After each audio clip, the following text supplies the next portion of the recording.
Broadcasting live from the Business RadioX studios, it's time for Women in Motion.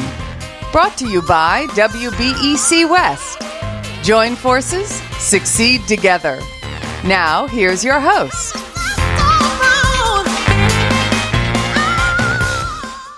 Lee Kantor here, another episode of Women in Motion, and this is going to be a good one. But before we get started, it's important to recognize our sponsor, Webeck West. Without them, we couldn't be sharing these important stories. Today on Women in Motion, we have Shannon Kehrer, and she is with Hidey Style. Welcome. Thank you. So happy to be here, Lee, and share Hidey Socks with the world. I am so excited to learn what you're up to, so tell us about Hidey Style. I redesigned liner no-show socks when I was 19 because I soon realized those little annoying no-show socks, whenever I would wear them, they would slide off of my feet and get bunched underneath them, and I'd walk around and it was so frustrating. So I designed Hidey Socks with a comfortable anklet so myself, as well as millions of other people around the world, don't have to worry about their socks sliding off their feet when they're walking around anymore. So when you were that age and you had this problem, like what was your problem-solving strategy? Like, had you ever sewn anything before? Have you ever tried to do anything where you like crafty? Is that how you're like, oh, sure, this is just another thing I can do? So how did it happen? Not at all. And I'm laughing because I was not crafty at all. I don't know how to sew. I never went to college, and how I solved this problem for myself was after a long day at the office, being frustrated that the other no-show socks kept sliding off my feet. I went home and I sat down on my kitchen floor. I don't know why I chose my kitchen floor, but this is what I did. And I grabbed a pair of my flat shoes and I put on a regular sock, and I literally just cut out the Hidey sock design that you see now with the comfortable anklet, because I knew if the sock had an anklet, then it wouldn't slip off of my feet anymore when I would walk around. And that was just the first protocol. I mean, I was 19 years old. I had, never gone to college, didn't think I would start a business. And then here I was wearing this sock that actually worked. And I said, oh my goodness, I have an actual business idea here. How do I do this? How do I take it to market? And it took a couple of years. And then by the time I was 21 or 22, that's when I officially launched Hidey Socks and have been doing it ever since, and have shared Hidey Socks with tons and tons of people and just sharing it globally now. Now, when it was kind of at the early stages of this, because at first it was your problem, when did you realize, like, oh, I'm not the only one who has this problem? This is something that a lot of people are suffering from, but nobody ever spent any time to try to figure this out.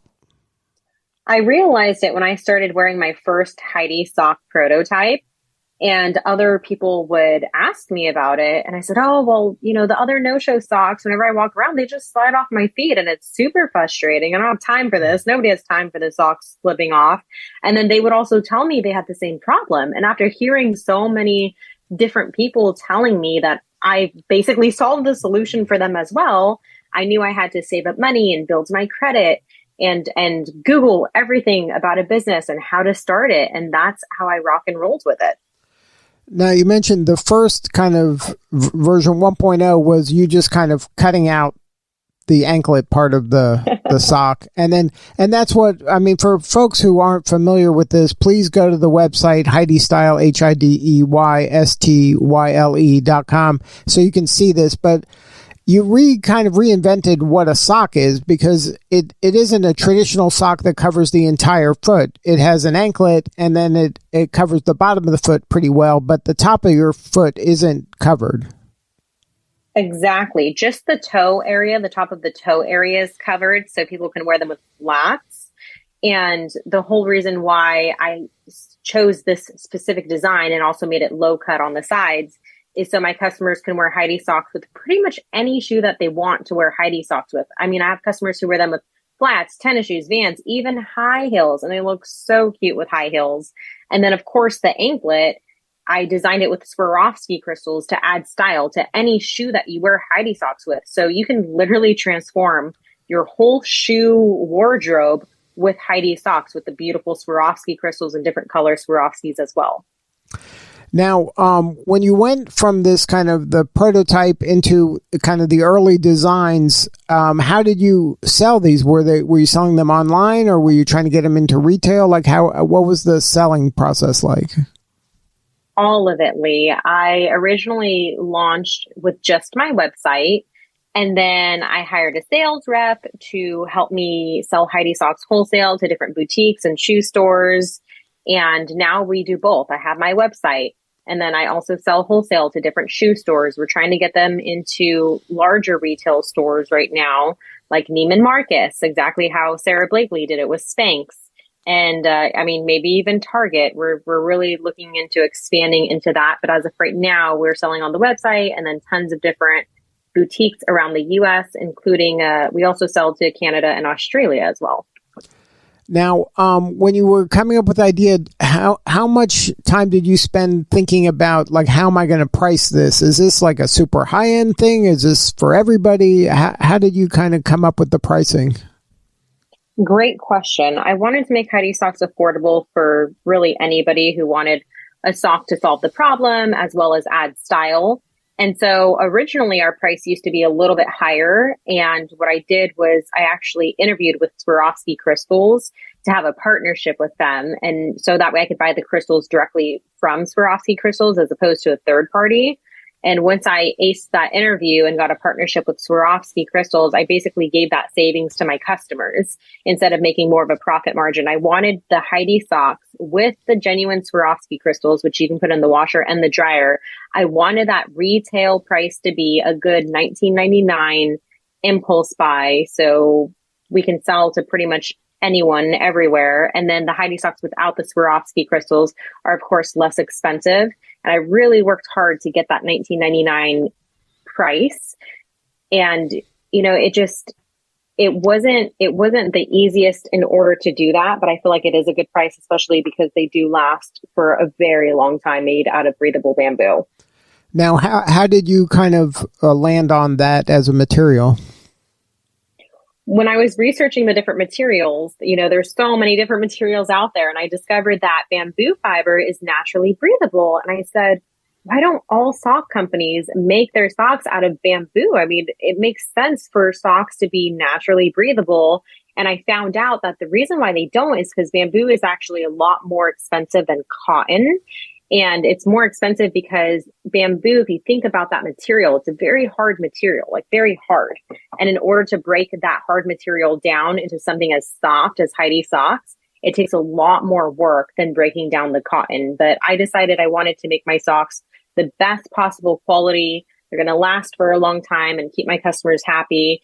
And to make sure also that I didn't get returns. I mean, knock on wood, I've hardly had any returns, and I've sold tons and tons and tons of Hidey Socks.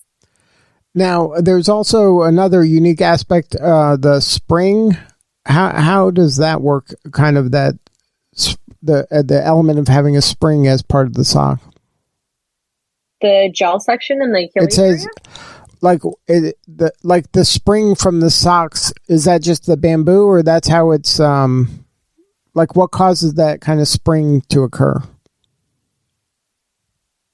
You mean the breathable of the bamboo? I'm not exactly sure what this. I thought in the actual sock itself, it at least it feels like there's a spring to your step. There's some element of that the sock is kind of springing. No, I think it's just the breathable bamboo and just keeping the customer's feet and shoe way more fresh than cotton socks, or not even wearing socks at all. So but it feels different, the bamboo. I get most people, I guess, aren't used to wearing bamboo. Correct. They're not. And then when you landed on that and you work through the issue of getting it soft enough, it gives you that kind of durability, but it also it feels nice for the user. Yes, it does. I mean, my customers feel a huge difference of wearing my Hidey bamboo socks as opposed to cotton socks, or even not wearing socks at all. And once they feel that bamboo, they don't want to wear anything else. And then, so what is kind of on the roadmap for this? You mentioned, hopefully getting into the Targets of the world, but do you have a team that's kind of going out and actively pursuing those kind of relationships, or is that maybe that's one of the benefits of being partners with Webeck West? All of it. I have an awesome sales team who's going out. I do have Webeck West as a partner as well, and they have great connections and great networking. They're so supportive. And the last event that I did with them was just absolutely phenomenal. I met with so many big corporations and was able to have meetings with them one-on-one, which was phenomenal. So I'm just so happy that I joined Webeck West, and I've had these opportunities to meet these large retailers as well as meet other woman-owned businesses, and then also make lifelong friends with a lot of these women. Now, do you have any advice for other entrepreneurs that are pursuing, kind of a product like you have, but they're trying to build a sales team? Are there some do's and don'ts when it comes to building a sales team to sell, something that you came up with and it's your baby? Like, how do you kind of transfer that passion and knowledge to a salesperson? Nobody's going to sell it like you. That's the number one thing you definitely have to learn. And it's better to hire out people who can do the job at least 90% as good as you would do it. And as long as you can do that and build a team, that's going to continue to help you to grow. In the beginning, when you first start a small business, the owner is wearing all of the hats. We kind of have to before you make enough money to actually hire a team. And that's great because then you get to understand all of those different roles, right?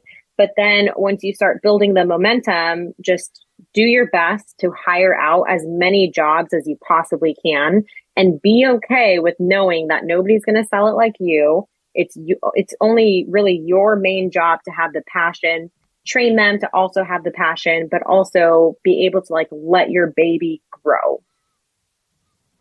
And then for you, has it been kind of just a trajectory of growth, or have you gone through some rough patches? Definite rough patches. Any business, unless if it's like a unicorn, is going to have rough patches. It is a long-term game. You can't give up when you get knocked down. It is absolutely inevitable. I mean, I always say it's like you're running hurdles. You're jumping over the hurdles. You're going to go over some. You might fall on some. When you fall, you get right back up and continue the race. Now, are these are the Hidey Style, the Hidey Socks, are they for children as well as adults, or what are the sizes? Yes, I do also have kid sizes because I had so many mamas and aunties and grandmas asking me if I could do the youth sizes for Hidey Socks. And those are on our website, and they are less expensive than our adult Hidey Socks. They are just so cute and people are loving them. I mean, I have grandmas matching with their granddaughters. I have moms matching with their daughters, aunties matching with, their nieces. It's absolutely perfect. And also they're great stocking stuffers. Christmas is right around the corner. Holidays are right around the corner. Birthdays are year long. So definitely think about gifting Heidi's as your next gifts as well. Now, you mentioned it's usable in a variety of shoes. Is it usable for people doing yoga or things like that where you need some traction? Great question. I actually did do a yoga edition Heidi's / Pilates edition as well because I had so many awesome customers say, hey, Shannon, I love doing yoga. I love doing Pilates. And I would love it if your Hidey Socks had the grips on the bottom so I could use them. So I actually did launch those this year, and they are live on our website. So you can get Hidey Socks with the grippers on the bottom. It's a different product category when you go on our website, but you will see them there. And one more time before we wrap, what is the website or the socials to connect with you and to kind of see what's going on over there? HideyStyle.com is our website, and Hidey is spelled Hidey. And the whole reason why I named Hidey Socks and spelled it that way is because when you wear these Hidey Socks with your shoes, you can't tell it's a sock. And my goal was I wanted a functional sock that was beautiful, that people couldn't tell you were wearing a sock. It just added to your shoe, which is why they're called Hidey and spelled Hidey. Well, Shannon, thank you so much for sharing your story today. You're doing such important work, and we appreciate you. Thank you so much, Lee. Appreciate you having me on, and thank you so much for everybody listening. We truly appreciate it. All right, this is Lee Kantor. We will see you all next time on Women in Motion.